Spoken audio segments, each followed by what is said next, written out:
And I want to talk about like, what is your strategy for 2024? Let's build it. But just basically the idea that people are like ready to play again. That's maybe where you can tap into this. Those deals are happening right now. The market was so difficult to get into with how it was, how it's being priced, how it's being negotiated. Well, it'll all depend on this. I'm not much of a crystal ball kind of guy. Go full speed ahead on that. It just leaves such an opportunity in a much more balanced market. It just allows for creative deal making. It's not just to make my life easier or Bob's life easier. It's actually to win that negotiation quicker at a better rate with a better strategy. Yeah. Welcome back to REI Hot Seat. Got Jacob Campagnaro here with me. First episode together for the new year. I guess it is. Back at it. So Jake, we're going to talk today a little bit about kind of what you're seeing going into the new year. Yeah, well, first episode of the new year with me at least. And thought we'd talk a little bit about predictions, what we're going to see. Just a, fireside chat. That's all. Yeah, sounds good. So why don't you just recap 2023 to start? Like what you saw the general sentiment was. Like I think most people know, like a lot of realtors out there weren't doing a lot of business in 2023. Things really slowed down. Yeah, so 2023, a lot of bit of a tough year for a lot of people, realtors included, and buyers and sellers and everybody. Right? It was just the insecurity of the market, I think, was the bigger issue here that we had, right? Yes, interest rates climbing aggressively. Obviously, that's a major issue. Beginning of the year, Q1, Q2, I found it was a seller issue when trying to sell, when trying to negotiate. A lot of the sellers were reluctant to reduce their pricing, right? They were hanging in there, in there. And then there came a point, I don't know exactly when in the year it was, but there came a point, and it was probably Q3, Q4, but things switched, right? Sellers, so people like there now? Like, because I heard that a lot of sellers are still out to lunch on their expectations. Yeah, but those are the sellers that don't have to sell. Yeah, the right? ones that don't have any urgency. Yeah, if you don't have urgency to sell, why sell in a down market? Yeah, right? Exactly. And so I don't see those as like, I can't use that as market data, right? When you talk to somebody and they're like, yeah, my seller's like, if they get the number they want, I'm like, okay, so I can't use that as market data. Right. That's almost like using like an arm's length transaction as market data. A non-arm's length, Sorry, non-arm's length transaction as market data. At least that's the way I look at it, right? I'm like, I can't, like, if you're holding out for an unrealistic price, I can't use that as like, hey, this is what the going rate is. So there's kind of two different things going on, would be my observation. You have the people who will still list with an out to lunch price, which it always was the case. You're still going to have those type of listings, probably just a few more of them. And then you've got the others who actually want to sell and will keep adjusting their price until it sells. Yeah, exactly. And then there's, let's call it the third category. There's somewhere in the middle there, right? Where they're slowly reducing. If the right structure comes along, they'll take it. Maybe they need to sell in the future, or like they know their mortgage is coming due in a year from now or 6 months from now, and they're like, hey, it's like, better start looking at this. But it's not fire sale territory. Yeah. Right.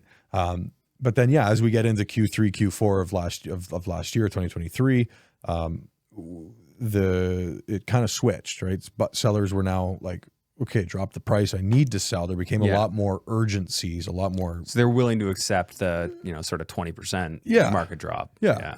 Right. And so now they're pricing, I believe, where they should be. And now the buyers are the ones that are being unrealistic, right? Now the buyers are starting. Yeah. So now the buyers are like, I want absolute steal. I'll buy it right before it goes foreclosure.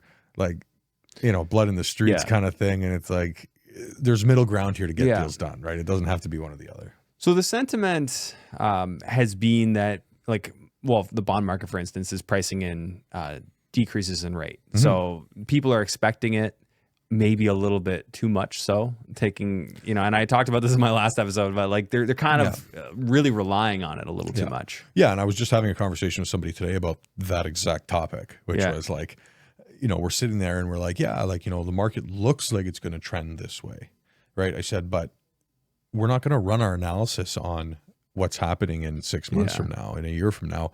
And we were, we're trying to find the right cap rate to price this thing and what to do with it. And we still want to be like conservative when buying. Yeah. Right. As a seller, that's maybe where you can tap into this market sentiment of a brighter future. Yeah, it's kind right? of a, it's an ideal thing for sellers. I'd love to say that, it's a clear opportunity for investors. Like, you're going to get a great deal now, and prices are going to go up. I don't know. I'm not even wishing for prices to go up. Like, if they stay stagnant, that's fine. But if we knew that, Andrew, don't you think everybody would be already back buying? Yeah, no matter what, Right. if you had the crystal ball, you would turn it into a profitable scenario. You would do something with it. I mean, again, you're never going to really know between the competing forces of immigration and all the forces trying to drive housing down. Well, that's it. Like our bonds are down. The CMHC mortgage rates are looking fantastic right now. Yeah. There's rates right now being done at 4. Yeah. In the threes, high threes, right? 3.8, 3.9. We're back down in that territory. Yeah. So that's fantastic. On the CMHC. On the CMHC side.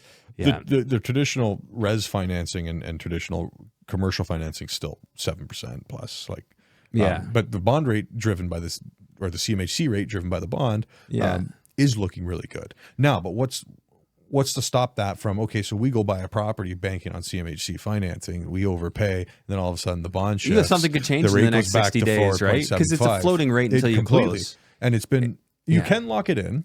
So there are banks that will allow you to lock in your rate. Yeah, you have to pay a premium. There is a premium you can lock in. But I remember when I was writing mortgages, like we didn't find out the rate until the day of closing. Yeah. Yeah.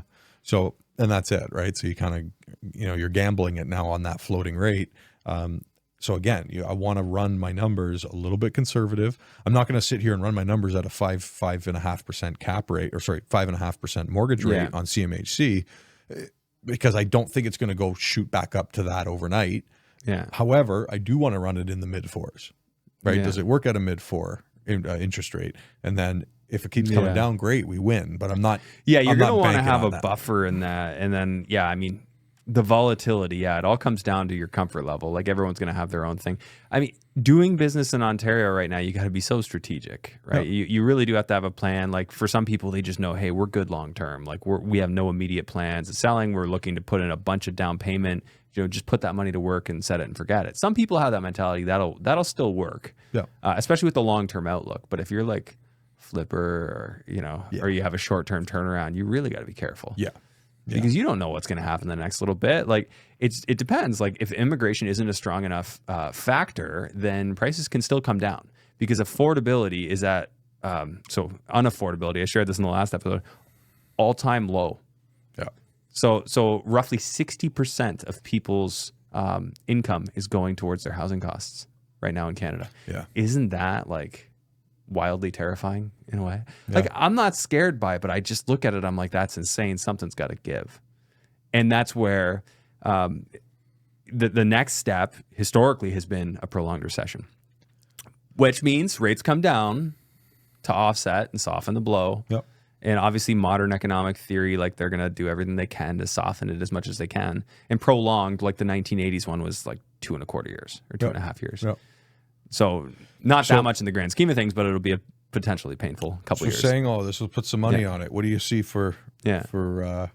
2024? Well, I was talking about this in the last episode. I think that I think we'll probably end up seeing at least one rate decrease. I don't think it's going to be anything crazy, unless, of course, you have that straw that broke the camel's back event. Mm-hmm. I'm terrible with the predictions thing, because I'll always qualify. Well, it'll all depend on this. I'm not much of a crystal ball kind of guy. What do you see? No, I don't disagree with you. I do see rates coming down at some point this year. I see a lot of Instagram stories, and I know that's not the best place for news, but I do see a lot of stories where people are, posting stuff right now that's like, oh, if you don't buy right now, you're going to miss the boat. Right. And it's like, you should be buying right now. But that might end up being true, but it only well in the rear view mirror will it could very well be true. Right. I'm kind of reluctant to go out there and say it that strong. But yeah, I do think it's a good time to buy. Right. Yeah. We are somewhere here at the bottom of the market. Yeah. From what we've seen so far. Yeah. Right? And it's tough for me to say that, but I do believe we are hovering around the bottom. Next week might be the bottom. Last week maybe was the bottom. You know what I mean? Like, we're here somewhere. I do think purchasing now, we're going to see a spike in the market into the later of the year. Yeah. just purely based on those interest rates coming down. People are going to get their buyer confidence back. They're going to go back out there, right? Here's the thing, and I have such an issue with this concept. Like when somebody announces, say, a railway is going to be coming into, or light rail transit's coming into your area, the market prices in like 90% of that gain, like as soon as it's for sure, as soon as they break ground. And then, but sellers will say, hey, the railroad, the light rail's coming in, you're going to have an opportunity to really gain here in the long run. Well, you're pricing that into your sales price. So this is where it's the same idea, like the market sentiment, like people are already pretty optimistic right now. They're getting a little bit bullish. Yeah, they are compared to where they were, right? Like, It's the sentiment has changed to a degree. And I had heard, and maybe you can confirm this, that Toronto sales data, like they're up. Like the sales are up right now, month over month. I don't know if that's true. I think the values are down, but the sales are up. Like the number of transactions is up. Yeah, but the actual Toronto values, the average values are down quite a bit down. Yeah. I'm just talking month over month, but just basically the idea that people are like ready to play again, and I don't know if it's maybe a false signal right now. I think a lot of people got, I mentioned this before, but taking Bank of Canada on their word, I just wouldn't. I don't take anything these people say seriously. No, and you know what? It caught me as well, right? Like even just going back to refinancing my personal home, and we, Rebecca and I, my girlfriend, we went and we read everything, and we're like, okay, this is what it looks like it's doing. Yeah, we should stay variable for at least another few years. Yeah, the bank's not raising rates. We're going to win with a low rate, and then it was like, yeah, you got hit with quite a few, jacks. I went from. Put it this way, I went from 1.7% rate to I got all the way up to 5.44 before I locked it in. Yeah. So I fixed in a rate lock at and 5. then kind of the rates were around 5.4. Yeah. And I just called my banker and I said, lock it, Mm-hmm. give me a new mortgage, lock it, and we're gonna wait. And if the variable it goes over that 5.4, we're gonna take the lock. Yeah. If it sits around the same or just smart, below, we're gonna keep it variable, right? Because I've always been a variable guy. I always think you win with variable. It's painful right now, but I do think if we look at a 10-year spread, the 4 years I had at 1.7% are definitely outlasting the 6 months that we've had at 5.4. You know what I mean? So, anyways, I'm getting off track here, but anyways, what I'm trying to say is we did review what the bank was saying. We looked at all the articles. We thought we were making the educated decision. Yeah. And it came out to be completely incorrect. No, and this just goes to show, like, you just really have to trust your senses, trust your gut, and of course don't take risks that you can't manage the negative outcome if it happens. Yep. And like that's really what it comes down to. So I know we say this kind of thing a lot, but I think this is gonna be a great year. I think 2024 is because there's still so much uncertainty out there. Yeah. It just leaves such an opportunity in a much more balanced market. It just allows for creative deal making, talking to sellers. Like I've, generally speaking, I think I've been among the most optimistic that I've been ever about business in the last little bit, which I think, it's a nice change because it's been so like dark. Everybody's been so gloomy about it. I completely agree with you. And like, it's hard times right now, and I don't want to minimize that, but I do want to say, like, the last 4 or 5 years, the market was so difficult to get into with how it was, how it was being priced, how it was being negotiated. Like, it was just like, you saw the memes, right? It was, hey, if you don't want to pay this and do it our way and do it right now, then forget about it. Yeah, right? the creative deal making now is there. It gives you the opportunity to talk because the interest rates kind of suck still. And the prices are still a little high, and the combo means cash flow is not obvious. But I just talked to a guy yesterday who he's got a property that's going to cash flow over $3,000 a month when he completes his BRRRR. Bought it in Kelowna, BC. Like, those deals are happening right now. Yeah. Bought another deal in Calgary. He did with the high same interest idea. Rates, right? High interest rate. We were running the numbers at 7% interest rate, and he was still going to get over $3,000 a month. Yeah, and then so look at it that way, and then go, okay, now let's say the market comes, or like rates come down a little bit. Then his cash flow is going to go up. 4,000, 5,000, 6,000 a month, right? So there is opportunity. His big thing was like he's pitching an offer to a realtor, And these are places that need so much work that people don't really want them. They sit for a long time. And the realtors come back to them after a few months. Hey, well, would you do this number? No, still won't. Then they come down again. They come back in another couple months. Like that only happens in a balanced market. And it's about having confidence in your strategy. Yeah. And this is what I've been trying to talk to all my clients about. We've been doing lunches, and I want to talk about, like, what is your strategy for 2024? Let's build it. Yeah. Right. Don't just tell me, hey, I want a building that cash flows. Yeah. Like, what's your strategy, right? Are we looking for VTBs? Are we looking for new construction? Are we you know what I mean? Like, what's your angle? Yes, the deals are going to have an angle. Every deal will have its own angle. Yeah. But I want the buyer. You have to have an angle. overall approach. Like, what is the buyer's angle? Yeah. Right. What am I trying to do? Is it short-term cash flow? Is it long-term wealth? And then what strategy am I using to get there? And am I consistent? Yeah. Like, am I being consistent? Am I looking at the right market that allows me to do that? Yep. Like, if you're looking for quick flips, then you should be looking at stuff that you're going to have to put a lot of work into, or you're doing a creative off-market strategy. But if you're looking for long-term wealth, and you have a big nest egg to put in, then you might look in Toronto, GTA. You might look at, just places that can slowly turn over. Yeah. Or you might look elsewhere outside of Canada, outside of the province. Like, there's a lot of things that could its own make strategy, that work, right? Yeah. And so that's just what I'm looking for this year. Is anybody that's working with me, let's sit down. I want to build that strategy with them, right? And we're gonna go full speed ahead on that. Like, it's now time to start buying. It's time to look. Yeah. We're getting a lot of opportunities. Yeah. Right. And so I want to be able to match those opportunities with the right buyers, the right people. Yeah. So that it's not and maybe this is a selfish reason, but I don't want to have to sell, Andrew. Like, I hate selling. Yeah. I like when I've been able to build a persona for my client. This is what they do. This is what they want to do. This is what they're achieving.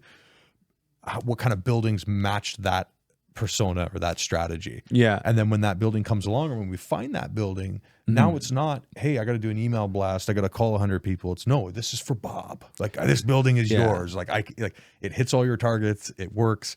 And guess what? It's going to go to that guy right away, or that girl right away. Yeah. And yeah, then we're going to look at it. And then it's as simple as a quick call. It's like, hey, Bob, you said you were looking for this type of deal, right? Yeah. And you wanted this, and this, and like this type of cash flow. Okay. Yeah. There it is. Okay, cool. Pull out your pen. We get the car. Let's go look at the building. That's it, right? Yeah. That's it. It's not just. Again, I don't want to. It's not just to make my life easier or Bob's life easier. It's actually to win that negotiation quicker at a better rate with a better strategy. Yeah. You need to have people that are clear. They need to be. They need to be very clear on what it is they're trying to do and why. Yeah. That way, there's no hesitation when the right deal comes. If you're pivoting your strategy completely just because you think you found a good deal, now you're like, oh, I was looking for Burr, but this stabilized CMHC play works really well, but okay, now I got to go to CMHC. You're already behind the curve. Yeah. Right. Yeah. So let's be ahead of it. And then Bob now can say, hey, Jake, the building's perfect. Let's do it. Here's the offer. This is how, because we've practiced this 10 times, here's exactly how we're going to structure it. Yeah, for sure. Right. Great deal. Yeah, absolutely. I couldn't agree more. That's what I like to see. You got to have clarity. And I deal with this, like, with my coaching students too, is like, they see all these great things, like all these great strategies. They listen to my podcast, they watch this show, and they hear about all these different great deals. They're like, well, maybe we should be looking at that. And maybe we should be looking at that. I'm like, maybe. But at the end of the day, like, you said you wanted to accomplish this. We need to find the quickest and easiest path to get you to what you said you wanted to do first. Yeah. And then we'll build in those other strategies. For me, I look at it as like you need your short-term money taken care of. So most people, they have a job, the short-term's taken care of. Then you got to focus on medium and long-term. Yeah. And I think a lot of your clients are probably in that medium and long-term money. They don't need it tomorrow to pay their paycheck or to to buy food. They're looking to build wealth. I would say don't buy commercial multifamily if you need to pay your rent or your grocery bill. Yeah, that's not the angle. That's not the asset class you should be looking for. Yeah. Go buy a laundromat or something. Something that's going to generate that short. Yeah, go buy a business. Yeah. And that's a big part of what I encourage is like, if you're trying to quit your job because you want to be active in real estate, then you need to basically start a business around real estate. Yeah. So, we know all kinds of people in our network that have become Airbnb arbitrage. They do that. Airbnb that's a big one. That's the management right? and arbitrage are two of the most common, but then you'll find guys that went and became an appraiser, like they went and became a realtor themselves because that's an active business around real estate. Or they started a property management company knowing that they were going to eventually buy 1,000 doors. And it just makes sense to start your own management company. We're covering like all my favorite go-tos for like, you want to know real estate, but you want to have an active like income coming in from it. Yeah. Those are some of the angles. And then of course you could flip, but I feel like there's just way more risk associated with that.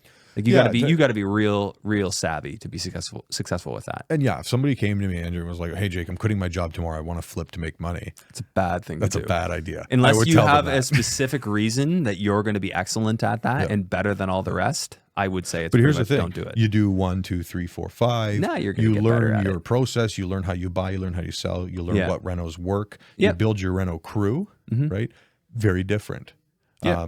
But trades like But quitting your job and doing that's not the good idea. You keep your job. Yeah. You do that on the side. going into trades, Yeah. right? Like a lot of guys that do very well with flips, not all of them, but a lot were in trades or are in trades, right? Guy I And interviewed yesterday, HVAC trade. There you go. And so he knew his numbers. He just knows when he's offering on places, he knows his costs in and out. Yep. And it's not to say you have to be in the trade to know your costs, but you got to find your angle. Yeah. How are you going to know? And some you can make up for that with research and conversations too. Yeah, if you're asking your realtor what the reno is going to cost on this place while you're touring it, Your realtor most likely won't know. well, I'm sure your realtor would say something. Yeah. I would. But they won't know it exact. Like they're No, not but gonna- I would always preface that with, "Hey guys, you need to I have don't somebody. do flips every day. Yeah. I've done some. I've helped clients do some. I can tell you generally what this is going to cost. But that's not why we're touring the house right now. Like, Yeah. we should have that number Yeah. already kind of worked out to say, hey, like this is generally what I can spend on this place. Mm-hmm. Run your numbers before we tour. Yeah, for right? sure. And then the tours kind of solidifies everything. So, anyways, getting off topic again. No, but I mean, it all kind of lines up with knowledge mitigates the risk. So you got to compensate. If you're lacking in knowledge with any of the strategies we talk about, then you have to compensate. Do the research, network with the people who know, get them on your team so they can kind of inform you. Yeah. And then do small bite-sized chunks on low-risk deals Yeah. where your downside is lower so you can learn. But that's not sexy because it's not overnight. It doesn't Yeah, it's not happen overnight. quick. Well, you got to pick your poison. And this is the thing. It takes a lot of work to work through what it is you're trying to do mentally. Yeah. You know, it's a new year. It's time to set goals. It's time to get clear. And I think that, you know, this is a well-timed episode to just talk about, hey, what strategies do we like and how do you got to approach them? Which is ultimately this turned into. Yeah. You know, we started with predictions and I've talked a little bit about that on the last episode too. That's why these are good. Like, yeah. you know, I come in and just sit down with Andrew sometimes and I just say, well, what are we talking about today? Right? Maybe I don't have the building or there is a building, but maybe I'm not in the right space to do it or I want to do something else. Mm-hmm. Like today, I just wanted to have conversation. General combo. Because I know every time we end up talking, good stuff comes out of it. And Yeah. this is a great topic for the beginning of the year. Yeah, for sure. All right, Jake. So if people want to have a chat with you, maybe help improve their clarity and their game plan, what are we asking them to do? Yeah, go down below. There's a link. Sign up. You'll go right to my EA Shannon. She can then reach out, set something up. We'll get on a call and we'll actually go through everything Andrew and I just spoke about today. We do this with any client, no matter what time of the year. But with my repeat clients, I always try to get it done at the beginning of the year so we can set that goal. But come on in. Let's have that conversation. Let's set a goal. Let's set targets. Let's find out what's your why. Yeah. Right. I always like to do the W's: who, what, where, when, and why. Yeah. Right. Who are you? What's your history? What do you know? What are you not good at? What are you good at? Right. Why do you want to do this? Yeah. What do you want to do and why? Right. Where do you want to do it? When do you want to do it? And if we can answer all the why, all the questions, all the W's, it gives you and myself a really good little scope of work. And then you'll figure out the how. There you go. All right. Cool. Okay, Jake. Thanks for this. We'll regroup again next week. And for those of you who made it this far, make sure you share this episode, give it a like, leave us a comment. Let us know what your goals are for this year. What are you trying to accomplish this year? We'd love to know. Right on.